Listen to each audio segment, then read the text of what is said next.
À présent, nous allons disposer nos cœurs pour recevoir la lecture de ce jour.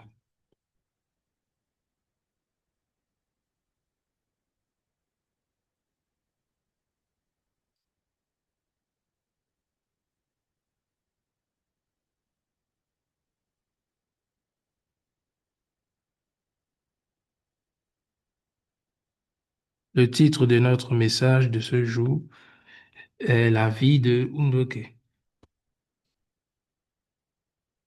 Vous devez donner l'exemple à vos enfants en récitant chaque jour la promesse de la famille. Vous n'avez pas correctement élevé la deuxième génération devant Dieu. Vous avez peut-être des excuses ou vous attribuez cela à la période du désert. Mais aujourd'hui, la situation est urgente. Parmi ceux qui portent des responsabilités, certains sont dans la cinquantaine et beaucoup ont déjà 70 ou 80 ans. Pour l'avenir, nous devons éduquer et élever correctement nos enfants bénis de la deuxième génération selon la volonté de Dieu. J'ai demandé aux familles de faire le Undoke chaque jour ensemble car je ressentais une urgence concernant l'éducation de nos enfants, la deuxième génération. Vous avez donné comme excuse votre travail public et vous avez négligé vos enfants. Pourtant, même ainsi, vous devez pratiquer le Undoke avec eux.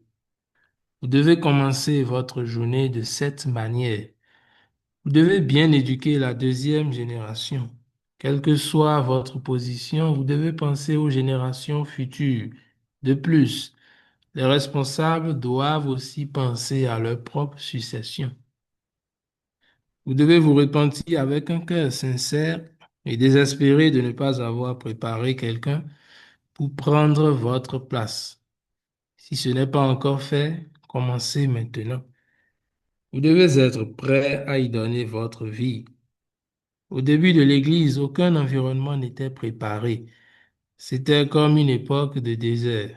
Mais quelles sont vos conditions aujourd'hui? Certes, certaines personnes vivent des situations difficiles.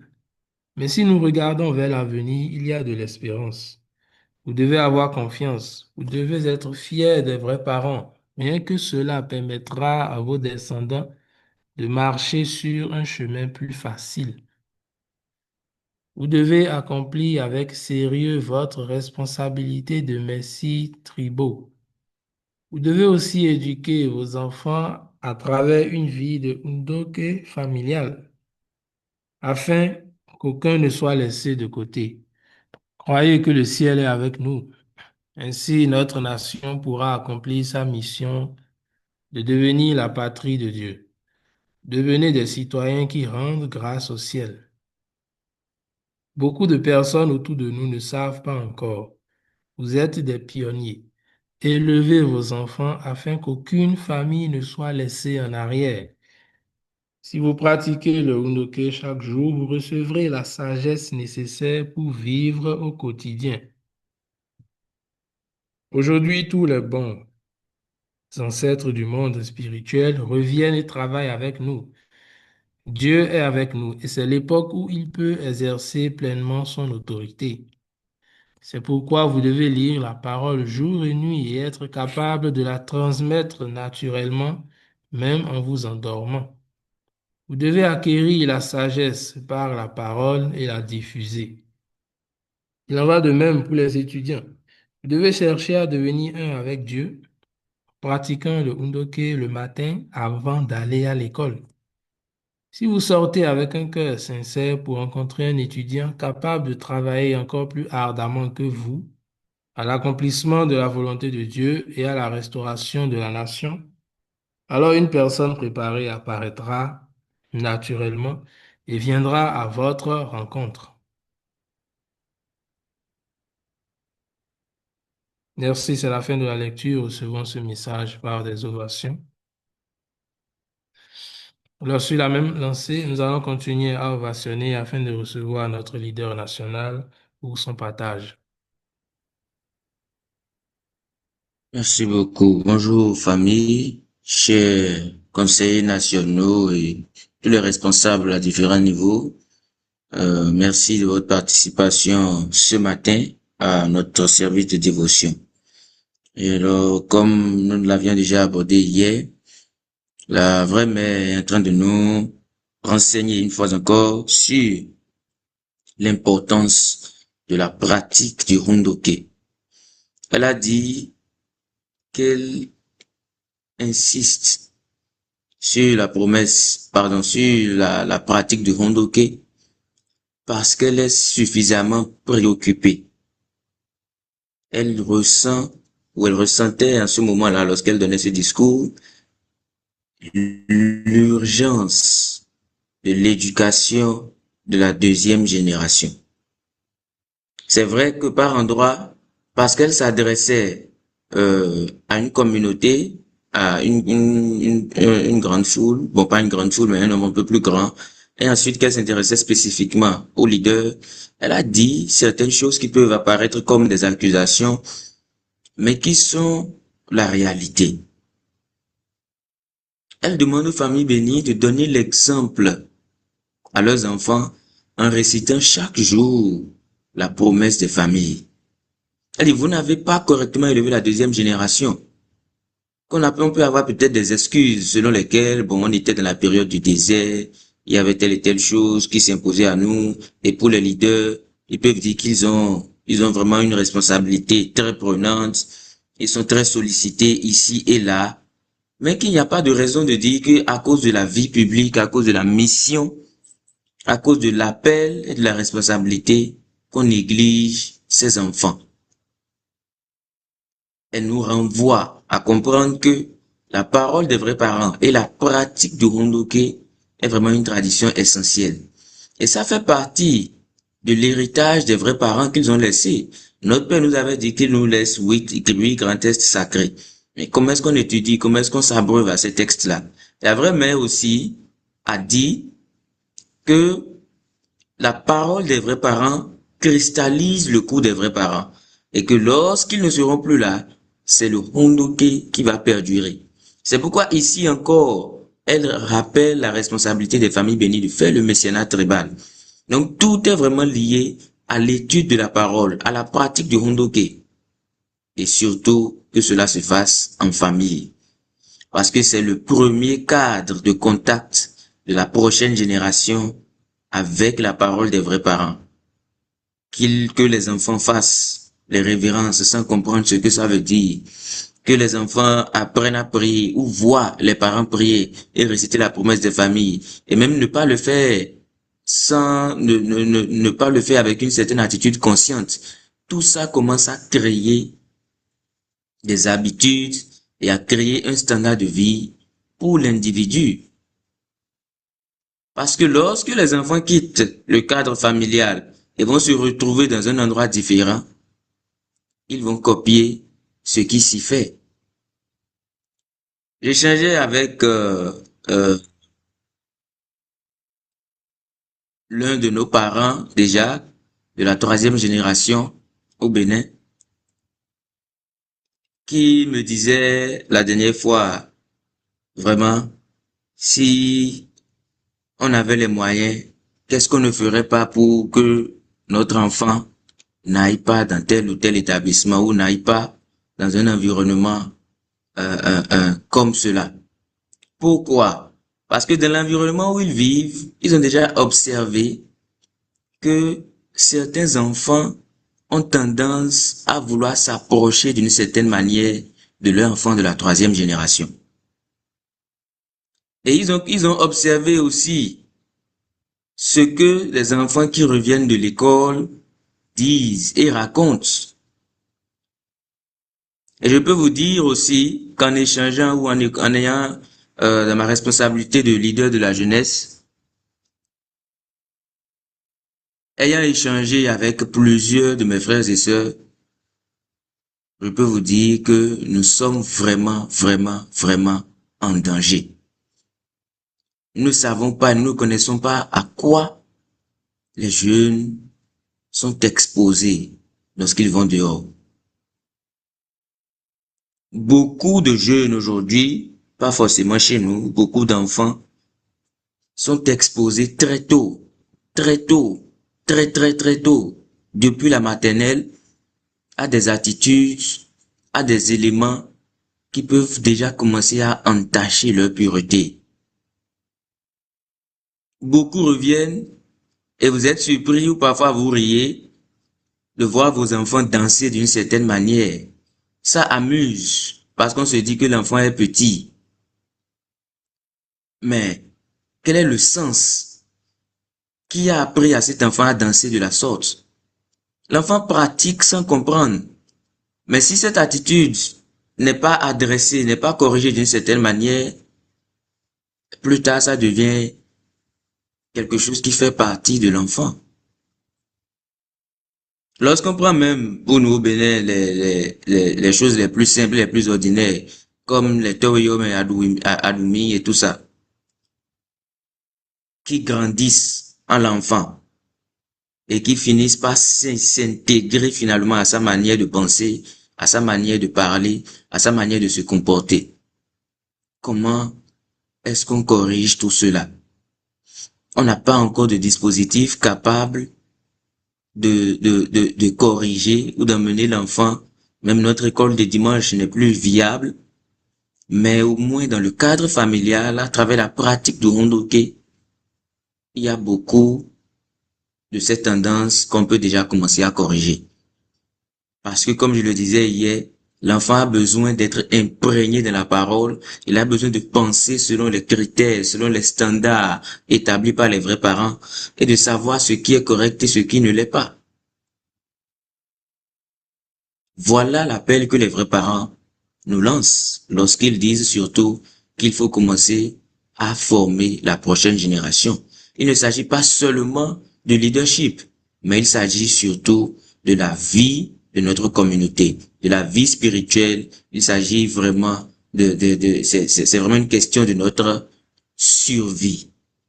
C'est vraiment une question de notre survie. La vraie mère dit, au début de l'église, aucun environnement n'était préparé. C'était comme une époque de désert. Mais quelles sont vos conditions aujourd'hui? Quelles sont vos conditions aujourd'hui? Avant, il n'y avait pas Zoom. Avant, on ne pouvait pas peut-être en Afrique avoir accès à la parole aussi librement que ça l'est aujourd'hui. On n'avait pas les textes sur support numérique. Il fallait forcément dépenser un certain nombre de milliers de francs pour acquérir les livres. Mais aujourd'hui, nous pouvons partager le hondoké simplement sur les téléphones, à travers Zoom, à travers Internet. Nous pouvons recevoir cela sans avoir acheté le livre lui-même, imprimé et commencer à initier les jeunes, commencer à initier les enfants à l'étude et à la pratique de la parole. Pourquoi? Parce que comme les gens le disent, ce qu'on entend nous fait. On nous dit dans la Bible que la foi, c'est quelque chose, mais que la foi vient de ce que l'on entend. Et ce que l'on entend doit venir de Dieu. Mais si ça vient de l'autre côté, si ça vient d'ailleurs, alors qu'est-ce qu'on espère? À quoi s'attendre? La pratique de hondoké est si essentielle. Une fois encore, nous le répétons, il ne s'agit pas de se connecter forcément sur Zoom. C'est une solution, c'est une alternative qui est là pour alléger dans certaines situations, pour alléger dans certaines conditions, la pratique du hondoké. Mais le cadre idéal vraiment, c'est la famille. Parce que les enfants apprennent à faire les révérences, à faire les prosternations complètes. Et je dis la dernière fois, combien parmi nous sommes encore habitués à faire les prosternations complètes? Combien parmi nous savons réciter la promesse des familles? Parce que lorsque nous nous connectons par Zoom, nous sommes assis et nous ne faisons rien d'autre que de rester assis. Le MC lit la promesse et c'est fini. Nous ne récitons plus. Il y a quand même deux familles que j'ai observées. Bon, une que je ne vois plus très souvent, mais la famille Misano, papa Jacques et maman, qui chaque fois quand on se connecte, ils se connectent par Zoom. Je ne sais pas comment ils disposent leur téléphone, ils le mettent loin. Et quand on veut faire la prosternation, ils se lèvent et ils font la prosternation complète tout le temps.